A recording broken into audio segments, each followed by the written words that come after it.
Star online astro TV உன்னை சுற்றி நடக்கும் சம்பவங்களை உற்றுப்பார். நீ யார் என்று உனக்கு தெரியும்.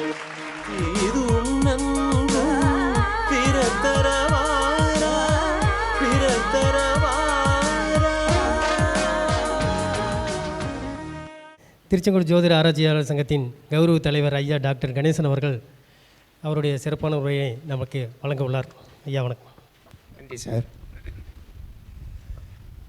திருச்செங்கோடு ஜோதிட ஆராய்ச்சியாளர் சங்கத்தின் அனைத்து நிர்வாகிகளுக்கும், இங்கு பார்வையாளர்களாகவும் ஆர்வலராகவும் லெஜண்ட்ஸாகவும் வந்திருக்கும் நமது ஜோதிட நட்புகளுக்கும் உறவுகளுக்கும் எனது மாலை வணக்கம்.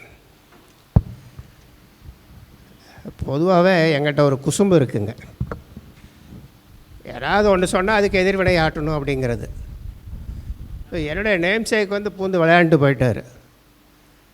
அதில் ஒரு சின்ன டிஸ்கிரிப்ஷன் ஒன்று இருக்குது. அதாவது ஒரு டிஸ்கிரிப்ஷன் சொன்னால் அது ஒரு என்ன சொல்கிறது, கரெக்ஷன்னா தப்புன்னு அர்த்தம். அப்படி இல்லை, தேவையானதை எடுத்துக்கிறது அப்படிங்கிறது டிஸ்கிரிப்ஷன். இப்போ 12 ராசிகளுக்கும் சனி பயிற்சி சொன்னார். அது அப்படியே நடக்குமா சொல்லுங்கள்? நடக்கவே நடக்காது. நடக்கிற திசை இருக்கணும். ஸோ சனி பகவானின் தசாபுத்தி நடந்தாலே ஒழிய கோச்சார பலன்களுக்கு வேலை இல்லை. நம்பர் 1.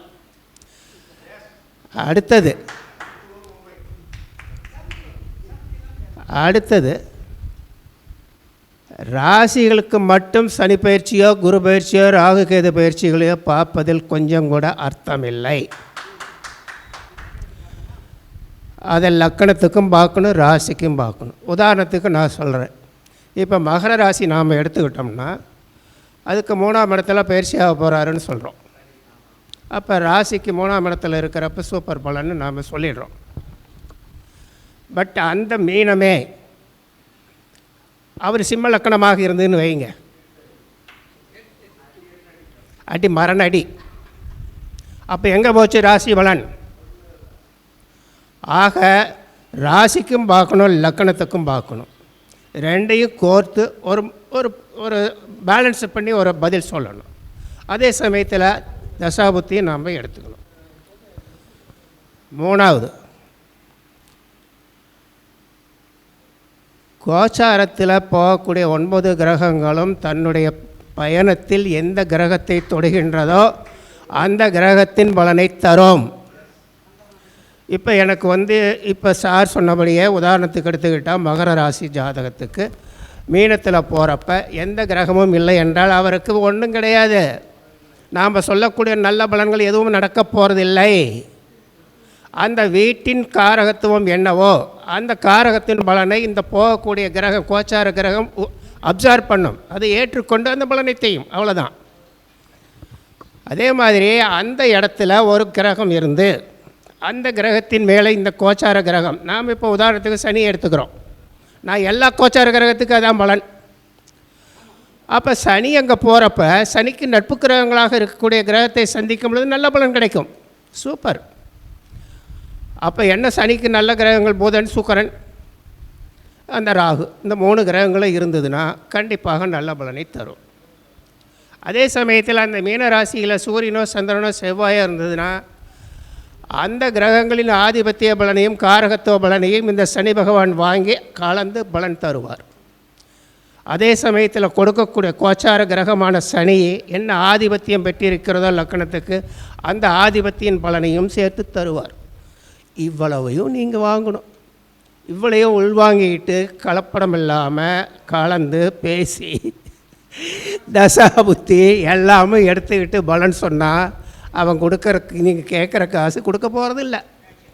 நமக்கு நேரம்தான் செலவாகும். இது ஆய்வு சங்கம். அதனால் இதையெல்லாம் நாம் கருத்தில் ஏற்றுக்கொள்ளணும்னு நான் சொல்ல வந்தேன்.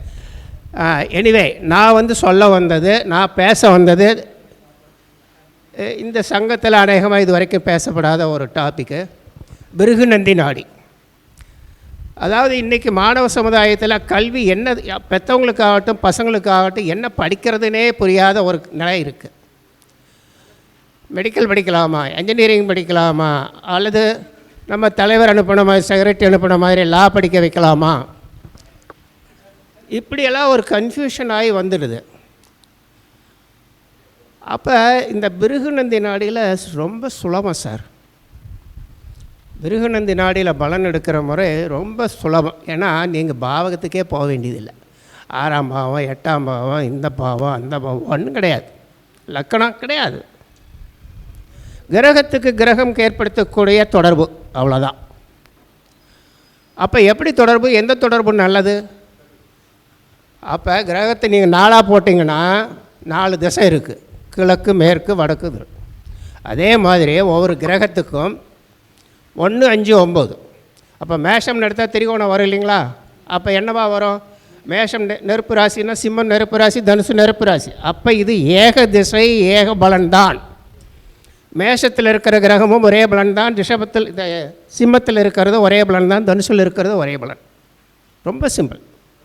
அதுக்குள்ளே சேர்த்திக்கலாம். அது காரகத்துவத்தில் கொஞ்சம் முன்ன பண்ண வர, அது அப்புறம் நான் ஜென்ரலாக எனக்கு கொடுத்துருக்கிற டைம் கம்மிங்கிறதுனால சூப்பர் ஃப்ளூவஸாக சொல்கிறேன். அதே மாதிரி 4 திசையில் இருக்கிற கிரகத்தையே இந்த 9 கிரகமும் கொண்டாந்து அடைச்சிட முடியும் இல்லைங்களா? ஈஸியாக முடியும். இப்போ அடுத்தது என்ன பண்ணணும் அப்படின்னா, இப்போ கிழக்கு திசையில் ஒரு 2 கிரகம் இருக்குன்னு வச்சுக்கோங்க. அப்போ எது முன்னால் எது பின்னால், பாகை முறைப்படி டிகிரி வயசு எது முன்னால் எது பின்னால். அதே சமயத்தில் ராகுக்கு எது அல்லது வக்ர கிரகங்கள்னு எடுக்கிறப்ப அவரை கொண்டு போய் முதல் கட்டத்தில் வச்சிடணும். இவ்வளோ தான் இது ஏற்படுத்திக்கிறோம். அடுத்தது ஒரு கிரகத்தை பலம் செய்வது. இப்போ எப்படி பலன் எடுத்தால் தானே பலன் கிடைக்கும். அப்போ அந்த கிரகம் வலுவாகணும் இல்லையா? எந்த வகையில் வலுவாகுது? ஒரு கிரகத்தின், இப்போ நீங்கள் இதை கிரகத்துக்கு 2, 12, 7 என்ற கிரகம் நட்பு கிரகமாக இருந்தால் அந்த கிரகத்துக்கு அவை வலுவூட்டுகின்றன. விதி நம்பர் 1. 2, 12, 7. அப்போ அந்த ராசியிலே நின்ற கிரகமும் வகை கிரகமாக இருந்தால் அந்த குறிப்பிட்ட கிரகத்துக்கு பலன் கம்மி, அவுட். அதே மாதிரி 3, 7, அதாவது 7ஆம் பாவங்கிறது நேர் எதிர் இல்லைங்களா? அப்போ 7ஆம் பாவத்தின் திரிகோண ராசி என்ன வரும்? 3, 11. அப்போ 3, 7, 11 என்ற கிரகங்கள் நல்ல கிரகங்கள். நல்ல கிரகங்கள்னால் நட்பு கிரகங்களாக அந்த கிரகத்துக்கு இருந்தால் கண்டிப்பாக அந்த ஒரு குறிப்பிட்ட கிரகம் அதிக பலம் பெறுகிறது. இது நம்பர் 2. நம்பர் 3, சார் எதுவுமே இல்லை, 1, 5, 9லேயும் கிரகம் இல்லை சார், 3, 7, 11லேயும் இல்லை சார், என்ன சார் பண்ணுறது? இவன் என்ன கதி ஆவான்னா, அந்த கிரகம் நின்ற வீட்டுக்கு 2ஆம் இடத்தை எடுத்துக்கங்க, அது அடுத்து போகிறது அந்த இடத்துக்கு தானே. அப்போ 2, 6, 10 இது அடுத்த திரிகோணம். இந்த வீட்டில் இருக்கிற கிரகங்களும் அந்த குறிப்பிட்ட கிரகத்துக்கு சப்போர்ட் பண்ணும். அவை நட்பு கிரகங்களாக இருக்க வேண்டும். அப்போ மிச்சம் இருக்கிறது பார்த்தோம்னா 4, 8, 12. இந்த 12, 2, 12லாம் வந்துடுது, நட்பு கிரகமாக வந்துடுது. அப்போ 4, 10 இந்த 2 ராசிகளும் இந்த 2 இடத்துலையும் எந்த கிரகமுமோ ஒரு குறிப்பிட்ட கிரகத்துக்கு பார்வை, அதாவது பார்வைன்னு சொல்ல வரலைங்க, அதற்கு நட்பு கிரகமாக வராது, தொடர்பில் வராதுன்னு வச்சுக்கோங்க. ஒரு குறிப்பை இப்போ மீனத்திலேயே ஒரு கிரகம் இருக்குதுன்னு வைங்க, அப்போ மிதனத்தில் ஒரு கிரகம் இருந்ததுன்னா அதுக்கும் தொடர்பு இல்லை, அப்போ அது பகை. இதையே நாம் பாரம்பரியத்தில் யூஸ் பண்ணுவோம். ஒரு கிரகத்துக்கு 4ஆம் இடம் வலுவாக இருக்கும் அப்படிமோ, கேந்திர பலம் பெற்றிருந்தா. ஆனால் நாடிகள் அப்படி இல்லை, அது வீக். அந்த 4, 10க்குள்ளே 2 பேர்த்துக்கு இருக்கிற கிரகம் 2மே வீக் ஆகிடும். ஏன்னா அதுக்கு அட்ஜஸ்டண்ட்டாக எந்த கிரகமும் இல்லை. இது பொது விதி. சரி, இப்போ நாம் ஒவ்வொரு கிரகத்துக்கும் ஒரு குறிப்பிட்ட ஒரு காரகத்துவம் இருக்குது. இப்போ சூரியன் எடுத்துக்கிட்டால் நாம் என்ன சொல்லுவோம்? அவர் தான் பிரதானம், அவரை நம்பி தான் மீதி இருக்கிற 8 கிரகங்களும் சுற்றிக்கிட்டு இருக்குது. ஆகவே அவர் தலைமை பண்புடையவர், ரொம்ப சுலபம். அப்போ தலைமை பண்புனா என்ன? அவர் பொலிட்டீஷியனாக வரலாம், சீஃப் மினிஸ்டராக வரலாம், பிரைம் மினிஸ்டராக வரலாம். கல்வின்னு எடுத்துக்கிட்டிங்க அப்படின்னா பொலிட்டிக்கல் சயின்ஸை சொல்லுங்கள், ஐஏஎஸை சொல்லுங்கள். ஏன்னா இவர் நிர்வாகம், நாட் ஐபிஎஸ், ஐஏஎஸ். அடுத்தது முக்கியமானது மருத்துவம், மெடிசின். இது சூரியனுடைய காரகத்துவம். ஒரு 4-5 மாத்திரை சொல்லி ஃபாஸ்ட்டாக சொல்லி முடிச்சுக்கிறேன். சந்திரனுடைய காரகத்துவம்னு பார்த்தோம்னா, சந்திரன் என்ன சார்? நீர் கிரகம். அப்போ நீர் சம்பந்தமான அத்தனை படிப்புகளும், நீர் சம்பந்தமான என்ன மரைன் இன்ஜினியரிங் படிக்கலாம், டைரி ப்ராடக்ட் படிக்கலாம், வெட்டினரி சயின்ஸ் படிக்கலாம், சந்திரன் குறிப்பது உணவு சம்மந்தமான ஃபுட் இண்டஸ்ட்ரி சம்மந்தமான எந்த படிப்பு வேணாலும் படிக்கலாம். இப்படி நாமளாக நமக்கே தெரியலையா காரகத்துவம் ஒவ்வொன்றுக்கும், அதை அப்படியே அப்ளை பண்ணிங்கன்னா கரெக்டாக வரும். இப்போ எல்லோரும் கேட்குற மாதிரி இவர் மெடிக்கலுக்கு போவாரா? 2 வருஷம் 3 வருஷம் நீட் தேர்வு எழுதி எல்லாம் பாவம் பசங்க ரொம்ப கஷ்டப்படுறாங்க. அவங்களுக்கு ஒரு கைட்லைன்ஸ், ஒரு உதாரண ஜாதகம் போட்டு, இப்போ நான் சொன்ன விதிகளின்படி இந்த ஜாதகர் என்னவாக இருப்பார் அப்படின்னு சொல்லலாம். இதில் டேட் ஆஃப் பர்த்து டைமு எதுவுமே நான் போட போகிறதில்ல, டிகிரி மாத்திரம் நான் போட போகிறேன்.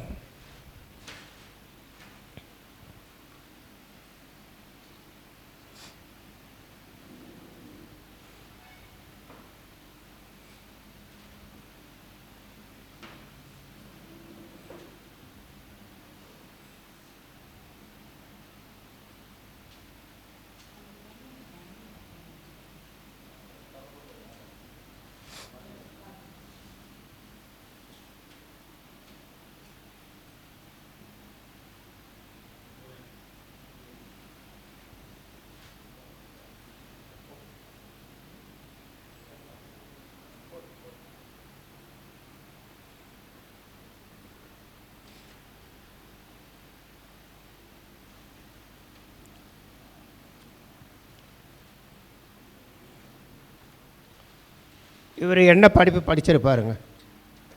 இப்போ படிப்புன்னு வந்தது அப்படின்னா புதன் தான் கல்விக்கு காரகன்.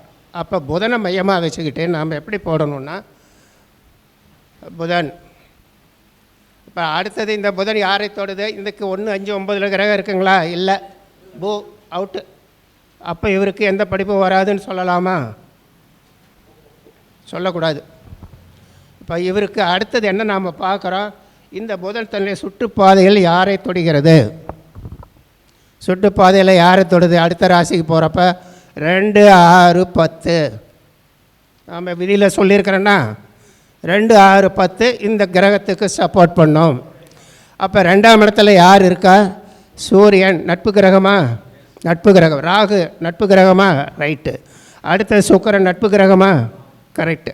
சனி நட்பு கிரகமா? ரைட். மிக பிரமாதமாக படிப்பார். மிக பிரமாதமாக என்ன படிப்பார்? அடுத்த கேள்வி வரும். அப்போ 6ல் யார் இருக்காங்கன்னு பார்த்தா குரு பகவான். இங்கே சந்திரன். எந்த ஒரு ஜாதகத்தில் குரு, சந்திரன், சூரியன் தொடர்பில் இருந்தால், அதுவும் குறிப்பாக அது மேஷம், ரிஷபம் என்று சிம்ம ராசியாக இருந்தால் அவன் டாக்டரு. கண்ணை மூடிக்கிட்டு சொல்லலாம். இந்த வகையில் 2, 6, 10 நாம் சொல்லிட்டோம். சரி, 3, 7, 11 அடுத்தது இருக்குது. தொடர்பு இருக்கான்னு பார்த்தா 3ஆம் இடத்துல சுக்கிரன், சனி இருக்குது. அதுக்கு திரிகோணத்தில் யாரும் இல்லை, 9ல் யாரும் இல்லை. அப்போ இந்த புதனை சுற்றி இதுதான் இருக்குது. இதுதான் இவருடைய படிப்பு. அப்போ இந்த புதன் சூரியனை தொடுது, ராகுவை தொடுது, அடுத்து சுக்கிரனை தொடுது, அப்புறம் சனியை தொடுது. அப்போ இவர் படிக்கிறது டாக்டர். ஸோ இப்போ ஏதாவது பிரேக் இருக்கா? இவர் ஒழுங்காக படித்தாரா, நல்லா படித்தாரா, பாஸ் பண்ணாரா, அல்லது அரியர்ஸ் வச்சாரா, அதை நாம் கண்டுபிடிக்கலாம். சூரியன், அடுத்தது ராகு. இந்த Rahu is a breaking planet, அது ஒன்று உண்டு. ஆனால் இதில் பார்த்தோம் அப்படின்னா சூரியன் 7 டிகிரி, ராகு 28 டிகிரி. அப்போ இடையில் 21 டிகிரி இருக்குது. அப்போ இதுக்கு 5ஆம் இடத்துல யார் இருக்கா? குரு. அப்போ குருவை கொண்டாந்து இங்கே போடணும். சந்திரன் 10 டிகிரி. ஆமாம், இது எப்படி வரும் அப்படின்னா சூரியன், சந்திரன், குரு, அப்புறம்தான் ராகு, அப்புறம் சுக்கிரன், சனி. இந்த வகையில் தான் இந்த புதனோட அமைப்பு அமையும். அப்போ சூரியன், சந்திரன், குரு. இவர் சூரியன் மெடிசின் கிடச்சிது. இப்போ அடுத்தது சந்திரன் இருக்குது. இவர் இதோடு நிறுத்திட்டாரா படிப்பினா? இல்லை. ஏன்னா சந்திரனும் சூரியனும் கிடைக்கிறப்ப அது உச்சத்துக்கு கொண்டு போகும் படிப்பை. சந்திரன், குரு இதை எடுத்துக்கலாம். இந்த குரு, சந்திரன் என்பது தாய்மையை குறிக்கக்கூடிய கிரகம், குரு என்பது புத்திர காரகனை குறிக்கக்கூடிய கிரகம். ரெண்டாவது குரு என்பது உயர்ந்த படிப்பு, உயர்ந்த எண்ணம், எல்லாத்துலேயும் பெஸ்ட்டு குரு அப்படிங்கிறதையும் மனசில் வச்சுக்கணும். அப்படி வச்சுக்கிட்டு பார்த்தீங்கன்னா இந்த ஜாதகர் வரிசையாக இதை முடித்த உடனே எம்பிபிஎஸ் முடித்த உடனே இல்லை, அவர் மறுபடியும் போகிறாரு படிக்கிறதுக்கு. சந்திரன் குரு, இந்த சந்திரன் 10 டிகிரி, குரு 24 டிகிரி. இங்கே தான் சார் ஒரு பிரேக்கு இருக்கு வருது. இந்த இண்டிவிஜுவல் ஃபஸ்ட் கிளாஸில் பாஸ் பண்ணார், ப்ரைஸ் ஸ்டூடெண்ட். ஆனால் அவர் மறுபடியும் அடுத்த படிப்பு படிக்க போகிறப்ப பிரேக். அந்த பிரேக்குக்கு காரணம் இந்த ராகு. ராகு வந்து கெமிக்கல் பிளானட்டாக இருந்தாலும் அவர் தடை செய்யும் கிரகமாக இருக்கிறதுனால இவருக்கு ஒரு பிரேக். அடுத்தது சுக்கிரனை போய் தொடுதே, மறுபடியும் படிக்கிறாரு. படித்து முடித்த ஒரு சனியும் நட்பு கிரகம் தானே, படிக்கலான்னா அங்கே சனியின் காரகத்துவம் வேலை செய்து இவருக்கு வேலைக்கு வந்ததுனால அவரோட அரெஸ்ட். அவர் இந்த சனி அங்கே இல்லைனாலும் செவ்வாய் வந்து சந்திக்கிறப்ப அவர் நீச்சமாக போயிட்டார். அந்த செவ்வாய்க்கு எந்த சப்போர்ட் இல்லை, அவர் வெரி வெரி வீக். அதனால் அவர் மேற்கொண்டு படிக்க முடியாது. அவர் இன்ஃபேக்ட் அந்த ஜாதகர் எம்பிபிஎஸில் வந்து ப்ரைஸ் ஸ்டூடெண்ட்டில் சர்ஜரியில் தான் ப்ரைஸ் வாங்கினார். ஆனால் பாருங்கள் துரதிர்ஷ்டம், இந்த செவ்வாய் வந்து அவரை பிளாக் பண்ணிடுச்சு. இன்னும் சொல்ல போனால் சனி தான் பிளாக் பண்ணி வேலைக்கு அனுப்பிச்சிது. வேலைக்கு அனுப்பினாலே மறுபடியும் படிக்கல. வேலைக்கு போனவர்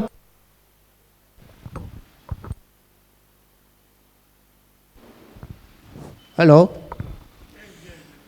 இப்படி தான் சார் பலன் எடுக்கிறது. நாடியில் ரொம்ப சுலபமாக பலன் எடுக்கலாம். சப்போர்ட் பண்ணுற கிரகம் நட்பு கிரகம், அதனுடைய பலத்தை குறைக்கக்கூடியது பகை கிரகம். ராகு கேதுக்கள் தடை கிரகம். ஒரு விதி அதிகமான ஒரு விதி என்ன சொல்கிறேன்னா, எந்த கிரகம் நமக்கு சாதகமாக இல்லையோ அந்த கிரகத்தின் குறிக்கக்கூடிய படிப்பு எடுத்து செய்ய அருமையாக வந்துடுவோம்.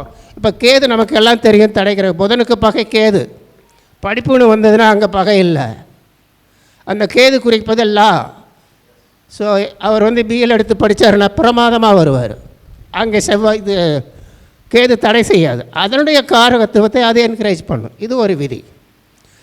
இப்படி பார்த்தோம்னா ரொம்ப சுலபமாக எடுத்துகிட்டு போகலாம். இது ஒரு உதாரண ஜாதகம், வேறு யாரும் இல்லை, டாக்டர் கணேசன் தான். ஏன் போய் மற்றவங்களெல்லாம் போட்டுக்கிட்டு லக்னம் இதுதான்.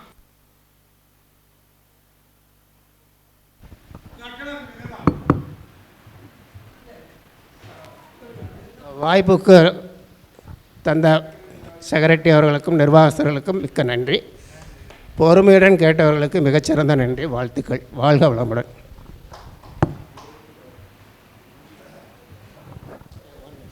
சார், இது பற்றி மறுபடியும் அடுத்தடுத்த மீட்டிங்கில் ஏதாவது பேசலாமா? யாரும் சொல்லலைன்னா இதோட போதும், இல்லைன்னா அடுத்தது நாடியில் வேறு எதையாவது பேசலாம். தொழிலை பற்றி ஏகப்பட்டது இருக்குது, எக்கச்சக்கமாக. எதுனா பேசுவோம்.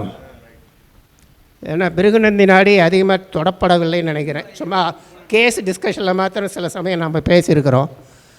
ஒரு மாதிரி போடுமே, எல்லாம் தான் தெரிஞ்சுக்கோமே.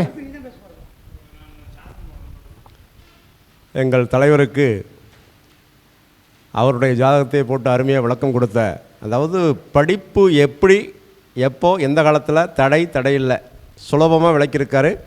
வாழ்க வளமுடன். அவருக்கு சபை நன்றி கூறுகிறது. பொன்னடை பொருத்தி கௌரவிக்கிறார் நமது இளம்பிள்ளை VM கணேசன் ஐயா அவர்கள். வாழ்க வளமுடன்.